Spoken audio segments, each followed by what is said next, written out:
उखाड़ फेंका। दारुल उलूम देवबंद द्वारा चलाए गए इस आंदोलन के बारे में सर रोलेट ने लिखा कि ऐसी रणनीति को देखकर ब्रिटिश हुकूमत हक्का बक्का रह गई। दारुल उलूम देवबंद ने भारत के लिए जो किया वो आज तक कोई नहीं कर पाया। उड़ीसा के गवर्नर विशंभर नाथ पांडे के मुताबिक ये मदरसा अपने आप में एक देश था। अगर ये न होता तो भारत कभी आजाद न होता। भारत की आजादी के लिए लड़ने वाले इस मदरसे के 50,000 से अधिक उलमाओं को अंग्रेजों ने एक साथ फांसी दे दी थी।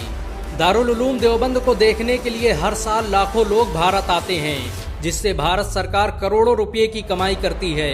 विदेशों से आने वाले लोगों के लिए देवबंद आज भी कौतूहल का विषय है। देवबंद से पढ़कर निकले करोड़ों लोग आज दुनिया भर में भारत का नाम रोशन कर रहे हैं। कोई भी देश ऐसा नहीं जहां पर इस मदरसे में पढ़ने वाले लोग मौजूद न हों। भारत में चलने वाले ज्यादातर मदरसों में देवबंद का ही सिलेबस पढ़ाया जाता है। दारुल उलूम देवबंद भारत का अकेला मदरसा है जहां पर हेलीपैड की सुविधा मौजूद है। इस मदरसे में आसानी से हेलीकॉप्टर लैंड कराए जा सकते हैं। दारुल उलूम देवबंद में बनी मस्जिद रशीदिया भारत की सबसे खूबसूरत मस्जिद मानी जाती है। इस मस्जिद को बनाने में करोड़ों रुपए खर्च हुए।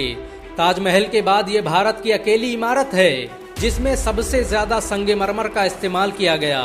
मस्जिद रशीद को देखने के लिए आज भी दुनिया भर से लोग भारत आते हैं। दुनिया में दारुल उलूम देवबंद के अलावा कोई भी ऐसा संगठन नहीं जो बगैर सरकारी मदद के इतने बड़े स्कूल का संचालन कर ले। दारुल उलूम देवबंद का पूरा खर्च भारत के मुसलमान उठाते हैं। इसे आज तक किसी तरह के सरकारी फंड की जरूरत महसूस नहीं हुई। बहुत कम लोग जानते हैं कि अलीगढ़ मुस्लिम यूनिवर्सिटी की स्थापना में दारुल उलूम देवबंद का बड़ा किरदार रहा। इस मदरसे के कई उस्ताद अलीगढ़ मुस्लिम यूनिवर्सिटी की मजलिसे सूरा में शामिल रहे। मौलाना कासिम नानोतवी की मौत पर सर सैयद अहमद खान ने तो यहाँ तक कह दिया कि उनके जैसा आलिम अब दोबारा भारत में पैदा न होगा।